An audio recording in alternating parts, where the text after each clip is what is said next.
Boa noite a todos. Gostaria inicialmente de agradecer o honroso convite feito pelo professor Dierle, pelo professor Leonardo, para falar nesse congresso sobre as ações de família, procedimento especial nas ações de família. O tema ele é importantíssimo porque o que foi disposto, teremos alguns questionamentos quanto à aplicabilidade, principalmente no que tange às formas consensuais de resolução de conflito. Mas, por outro lado, devemos reconhecer também que o novo CPC ele não ficou alheio ao movimento de acesso à justiça, já delineado por Mauro Capelletti e Brian Gart desde a década de 70. O professor Flávio Pedron mencionou há pouco a preocupação com os processos de massa, o que equivale à segunda onda do acesso à justiça, e aqui, especificamente, a terceira onda de acesso à justiça. Por que terceira onda? A preocupação com procedimentos especiais para situações que demandam um tratamento diferenciado. E, além dos procedimentos especiais, as formas alternativas de resolução de conflito, incluindo aí arbitragem, mediação, conciliação, entre outras formas. E o procedimento especial de família, ele merece, sim, esse tratamento diferenciado, por quê? Pelas próprias especificidades dos conflitos familiares. É muito comum que uma decisão judicial consiga desagradar as duas partes. Aliás, é o que mais ocorre. Basta imaginarmos uma disputa de guarda, os dois genitores querem a guarda unilateral, e o juiz decide pela guarda compartilhada. Os dois saem satisfeitos. Basta imaginarmos uma disputa de alimentos. O juiz não está adstrito ao valor que foi pedido, nem aquilo que o réu falou que tem condição de pagar. Ele pode decidir de maneira diferente, utilizando sempre binômio necessidade e possibilidade. Então, por isso, muitas vezes, esses conflitos são resolvidos, a lide processual é resolvida, mas a lide sociológica permanece. E sentimos, quem advoga nessa área, acaba percebendo o retorno disso ao Poder Judiciário, por meio de uma modificação de guarda, uma nova regulamentação de visita, uma revisional da pensão alimentícia, agora também a alienação parental, e isso não acaba. E por que não? Porque nos conflitos familiares, muito mais do que a lide jurídica, nós temos ali questões íntimas, são relacionamentos que não podem ser ignorados. A vontade das partes deve ser considerada na solução desses conflitos. E eu costumo citar um exemplo da Escola de Negociação de Harvard, que é simples, mas muito significativo, para que possamos entender a importância da participação do autor e do réu na solução desses conflitos familiares. Basta imaginar, você chega em casa e encontra os seus dois filhos brigando pelas 4 últimas laranjas da casa. Os dois querem as 4 últimas laranjas. A sua solução certamente será qual? Cada um fica com 2 laranjas. Provavelmente essa também seria a solução lá no Poder Judiciário, já que os dois merecem aquelas laranjas. Só que um pega 2 laranjas, descasca e faz um suco e joga a casca fora. O outro pega as 2 laranjas, descasca, joga a polpa fora e, com as cascas, resolve fazer um suco, um doce. Ora, a solução conseguiu desagradar os 2 lados. E, neste caso, seria possível uma solução que atendesse 100% da expectativa das 2 partes. Cada um poderia sair com 100% da sua reivindicação atendida. Isso só é possível quando há espaço para diálogo. E o novo CPC se preocupou com isso. Se preocupou com a solução consensual desses conflitos. No procedimento comum, fez a distinção, inclusive, entre mediação e conciliação. Conciliação, quando não há um vínculo entre as partes, um vínculo anterior entre as partes, e a mediação, quando existe esse vínculo anterior. Então, fica fácil perceber que, nas questões de família, certamente teremos que utilizar a mediação, porque esse vínculo anterior, na maioria das vezes, existe.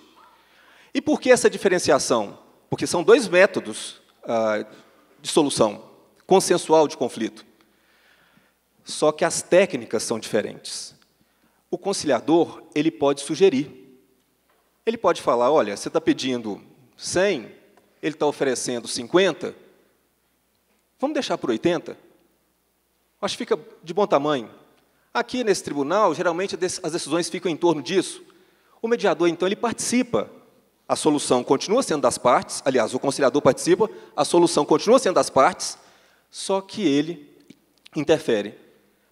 Essa não é função do mediador. O mediador, ele facilita a comunicação entre as partes. Ele não sugere. A função dele é identificar realmente os conflitos psicológicos, inclusive, e, a partir dessa identificação, facilitar a comunicação para que as próprias partes encontrem a solução. Ora, então, no direito de família, numa disputa de guarda, a função é identificar qual o melhor interesse daquele menor. Na questão dos alimentos, binômio necessidade e possibilidade. Por que você só pode pagar esse valor? Por que você reivindica esse outro valor? Vocês é que terão que construir essa solução. Consequentemente, se as partes decidem, se as partes encontram a solução, essa solução tende a ser mais duradoura. E, certamente, nós não teremos o quê? Aquele retorno ao Poder Judiciário, pedindo a revisional de alimentos, uma modificação de guarda, de horário de visita, e assim por diante. Então, percebam que, no direito de família, o tratamento deve ser diferenciado, porque os conflitos familiares merecem esse tratamento diferenciado, e o novo CPC, então, cria o procedimento especial das ações de família. E qual o objeto desse procedimento? Contencioso, envolvendo separação, divórcio, dissolução de união estável, guarda, filiação. Estão fora do procedimento especial, porque ou tem um procedimento próprio, ou vamos trabalhar com a jurisdição voluntária. Estão fora as ações de alimentos, porque tem uma lei que vai regulamentar isso, a Lei de Alimentos, Lei 5.478, de 64, e também as ações do Estatuto da Criança e do Adolescente, porque o procedimento é próprio, está no próprio Estatuto. Ações como a destituição do poder familiar, a colocação em família substituta por meio de guarda, tutela ou adoção, procedimento próprio, portanto, fora do procedimento especial das ações de família. E os procedimentos de jurisdição voluntária, divórcio, separação e dissolução de união estável consensuais, então, procedimento especial só para o litigioso, consensual, jurisdição voluntária. Além disso, modificação de regime de bens, e também a interdição. Ora, dentro do procedimento especial das ações de família, as formas consensuais de resolução de conflito, conciliação e mediação, receberam um tratamento diferenciado em relação ao tratamento do procedimento comum. Por dois motivos. Primeiro, aqui, nas ações especiais de direito de família, a conciliação ou a mediação, essas formas consensuais, elas são obrigatórias. Aqui as partes não têm como dispensar a audiência de conciliação ou mediação, diferentemente do procedimento comum. Segundo motivo, segundo tratamento diferenciado, a petição inicial não vai acompanhar o mandado de citação.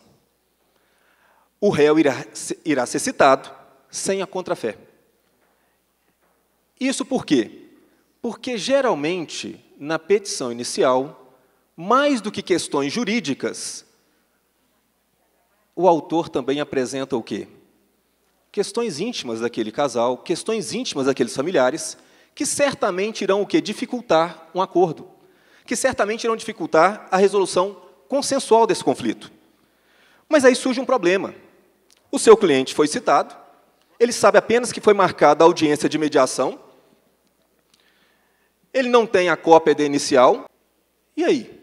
Te procura. o advogado ele terá acesso ou não? Sim, porque o próprio Estatuto da Advocacia permite isso. É um direito do advogado. É um direito do advogado. Num primeiro momento, choca, porque como serei citado e não terei acesso à petição inicial? Muitos colocam a responsabilidade para o advogado. O advogado, então, ele vai ter acesso a essa petição inicial e ele, então, terá que ter o cuidado de repassar isso para o cliente, para não dificultar a solução consensual daquele conflito. O que é complicado, por quê? Mais do que responsabilizar o advogado do réu, é importante também chamar a atenção para a atuação do advogado do autor. Porque nas ações de família, por exemplo, para divórcio, qual a necessidade de contar a traição? Qual a necessidade de falar que foi um péssimo marido, uma péssima mulher? Isso não tem reflexo nenhum jurídico. Já teve no passado, separação com culpa, sem culpa, mas hoje não. O critério é objetivo. Se é um divórcio, uma petição resolve. Uma lauda resolve. Direito potestativo, não tem prazo, não tem condição, não tem nada. É uma medida interessante, mas que, efeito prático, entendo que nenhum, porque dificilmente um réu vai participar de uma audiência de mediação sem saber aquilo que está na petição inicial. E ele vai ficar sabendo, porque o advogado tem, sim, direito a ter acesso a esse documento. Reparem também que, muito criticado nesse ponto, o procedimento especial de família, porque ressuscitou a separação. Ressuscitou a separação para alguns. Eu entendo que ela nunca morreu. A emenda constitucional 66 de 2010, a emenda do divórcio, em momento algum acabou com a separação. A grande questão é que, durante a tramitação desse projeto do novo CPC, a comissão de juristas apresentou, sim, o esboço contemplando separação e divórcio, o sistema dual ou sistema binário. Quando a emenda foi aprovada, logo depois teve uma mudança no Senado e retiraram a separação do projeto. Quando foi para a Câmara, o Partido Social Cristão apresentou uma emenda incluindo a separação, e o projeto foi aprovado com a separação. Na prática, no Poder Judiciário, praticamente ninguém mais pede separação. É divórcio direto, divórcio direto. Agora, algumas pessoas, por uma questão religiosa ou de foro íntimo, não aceitam o divórcio. Algumas religiões não aceitam, não permitem o divórcio. E como colocar fim à sociedade conjugal? Por que não permitir a separação? Ah, mas o argumento é que com a separação nós teremos a volta da discussão da culpa. Claro que não. A culpa já há muito tempo não é discutida, porque se você discute culpa, você viola um direito fundamental da outra parte, direito à intimidade, direito à privacidade. Além disso, até por uma questão processual não cabe mais discussão de culpa, por quê? Vamos imaginar que o autor peça a separação, alegando culpa do réu. O réu é citado, ele apresenta a defesa, e mais o quê? A reconvenção, que agora é na própria contestação. Reconvenção pedindo o quê? O divórcio. Então, tem um pedido de separação, na reconvenção tem um pedido de divórcio, o objeto do divórcio é mais amplo, continência, e a decisão será pelo divórcio, que não admite discussão de culpa. Resumindo, só haverá separação, seja judicial ou extrajudicial, se os dois quiserem a separação. Porque se um tem interesse na separação e o outro fala, não, eu quero o divórcio, nós teremos o divórcio. Então, não há que ficar discutindo, isso vai voltar com discussão de culpa, isso vai prejudicar, vai retardar. Não, porque isso é vontade das partes. É essa a questão que se coloca. Além disso, tem um dado aqui que eu considero um retrocesso no CPC. Já na jurisdição voluntária, saindo do procedimento especial. Mudança de regime de bens. Assunto hoje importantíssimo, porque interfere na questão empresarial, porque os cônjuges não podem contratar a sociedade dependendo do regime de bens. Então, às vezes, é necessária a mudança do regime para permitir a contratação de uma sociedade. É importante porque o regime de bens hoje influencia na ordem de vocação hereditária, quando o cônjuge concorre com descendentes. E qual era a ideia? Já foi considerado um avanço o Código de 2002, permitia a mudança do regime. Só que o Código Civil de 2002 foi criticado por quê? Determinou que a mudança do regime deveria ser judicial. Jurisdição voluntária, pedido formulado por ambos, motivado, o juiz vai analisar as razões e pode autorizar ou não a mudança. Por que a crítica? Nós estamos diante de direito patrimonial, essencialmente disponível. O pedido é formulado por ambos.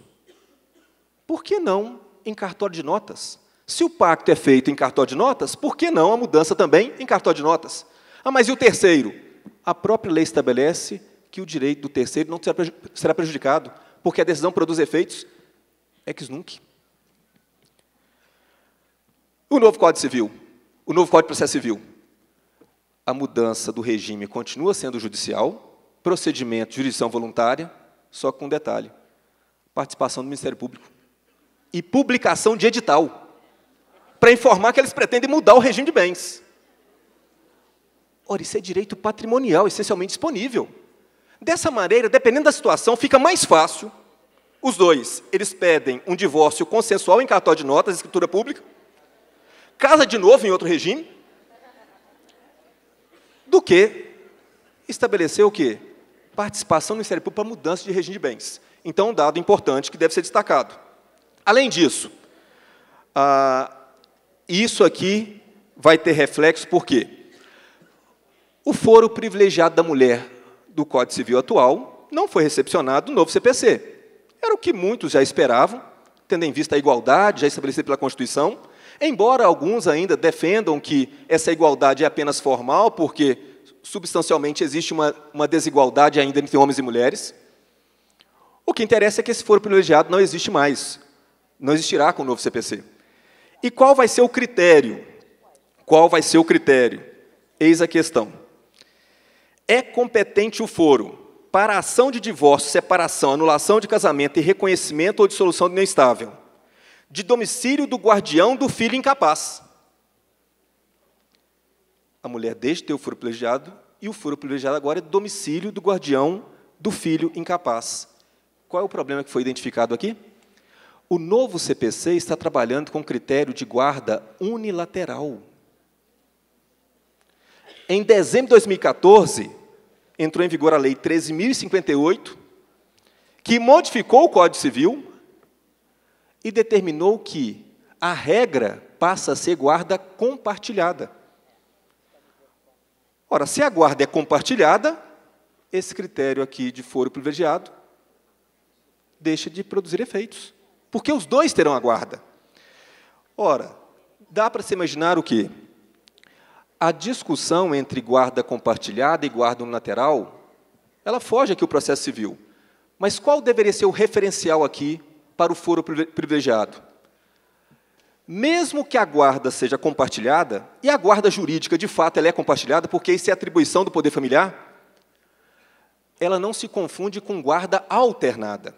Significa, então, que aquele menor terá um referencial de moradia. E é o guardião que fornece esse referencial de moradia que deveria, então, ter esse foro privilegiado.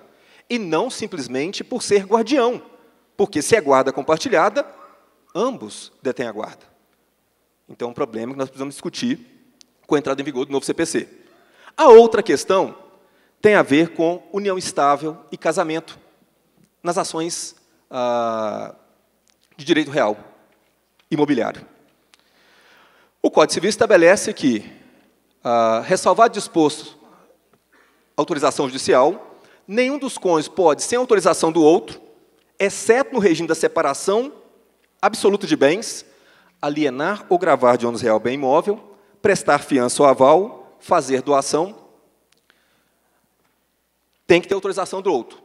É a vênia conjugal, outorga uxória, outorga marital. Por que nós teremos um problema agora? Porque, até então, a discussão é que apenas o cônjuge depende de vênia conjugal. O companheiro, não. Até porque eu não sou obrigado a saber que a outra pessoa vive união estável. União estável é união informal. Aliás, às vezes as partes não sabem que já estão vivendo união estável. Porque nenhum relacionamento nasce união estável. Em algum momento, deixa de ser namoro e passa a ser união estável. E o terceiro não é obrigado a saber disso. Não tem como saber. E o que é que estabelece agora o novo CPC? O cônjuge necessitará do consentimento do outro para propor ação que verse sobre direito real imobiliário, salvo quando casado sob regime de separação absoluta de bens. Até aí, nenhuma diferença. Ambos os cônjuges serão necessariamente citados para a ação que verse sobre direito real imobiliário. Até aí, nenhuma novidade. Artigo 74, parágrafo único. Aliás, artigo 73, parágrafo 3º. Aplica-se o disposto neste artigo à união estável comprovada nos autos. E se o companheiro não participar, isso é hipótese de invalidade do processo. Vive união estável ou não? O que é comprovada nos autos? Porque lá no procedimento especial, tem lá o reconhecimento e dissolução de união estável. É possível reconhecimento judicial, mas a comprovação é só com reconhecimento judicial anterior? Uma escritura pública comprova união estável? Ora, uma escritura pública é uma prova para a constituição da união estável. Por si só, não caracteriza a união estável.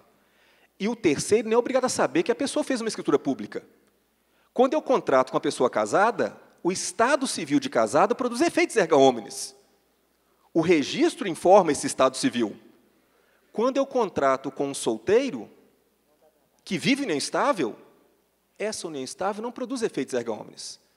Então, teremos um sério problema, sob pena, inclusive, de invalidade do processo, nas questões que envolvem direito real imobiliário, para saber se aquela pessoa vive união estável ou não, e se vive união estável, o companheiro ou a companheira deverá participar. E mais, a petição inicial, de acordo com 319, indicará, inciso 2, os nomes, os prenomes, o estado civil e a existência de união estável. Ora, está claro aqui que união estável não se confunde com estado civil. Agora, como eu vou comprovar essa união estável? Há a possibilidade, graças a um provimento do CNJ do ano passado, provimento 37, isso é possível agora, de registrar a união estável no cartório de registro civil de pessoas naturais do domicílio dos companheiros. No livro E, no livro especial.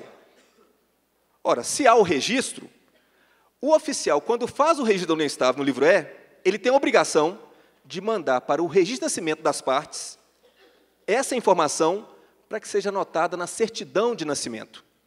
Na certidão de nascimento. Claro que, neste caso, nós teremos como comprovar a união estável. E a produção de efeitos será erga omnes. Agora, a grande dificuldade é, união estável, ela vai existir independentemente de registro ou não. Contrato particular pode ser feito, escritura pública também, mas isso não produz efeitos erga omnes. Essa será, então, sem dúvida nenhuma, uma grande dificuldade. Teremos que ficar atento para saber como será isso resolvido o ano que vem. Agradeço. Chamo a atenção que a mediação realmente vai representar um avanço para a direito de família, mas não poderia deixar de terminar isso aqui com uma reflexão. Essa mediação depende de técnica. Mediação não se resolve com uma sessão. Muitas vezes são 2, 3 sessões. Mais do que saber quem será o mediador aqui no Brasil, a minha grande preocupação, quem irá formar esses mediadores? De onde sairão as escolas de mediação? Boa noite, obrigado.